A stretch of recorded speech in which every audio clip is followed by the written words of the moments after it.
This is Lesson 9 in the Psychology of Relationships course. In this lesson, you will learn about virtual relationships. A virtual relationship is one that is conducted online rather than face-to-face.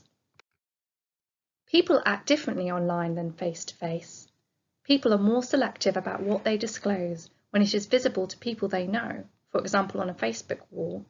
However, when people feel anonymous, for example in a chat room, they may disclose personal information that they wouldn't ordinarily do.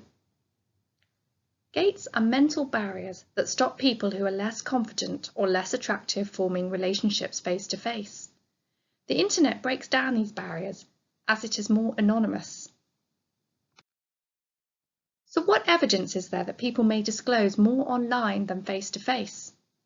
Rubin found that we are more likely to disclose personal information to people we don't know and probably will never see again, perhaps because they have no access to our social circle.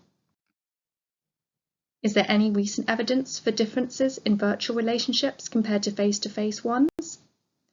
Samir and Mitchell found evidence of a biological basis for self-disclosure in social media. They found increased MRI activity in the reward regions of the brain when people were talking about themselves or sharing their thoughts with others. There has been a lot of news stories about how social media can have negative consequences for mental health, but can virtual relationships ever be positive? Baker and Oswald found that for shy people, using Facebook increased their perception of how good their friendships were. There was no difference for those who scored low for shyness.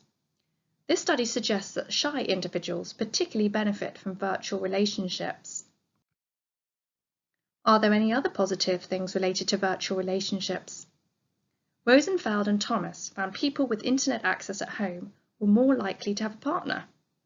This suggests the internet can help people form and maintain relationships.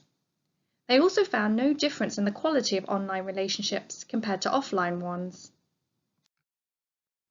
Now that you've learned about virtual relationships, you can go on to the next lesson where you will learn about parasocial relationships.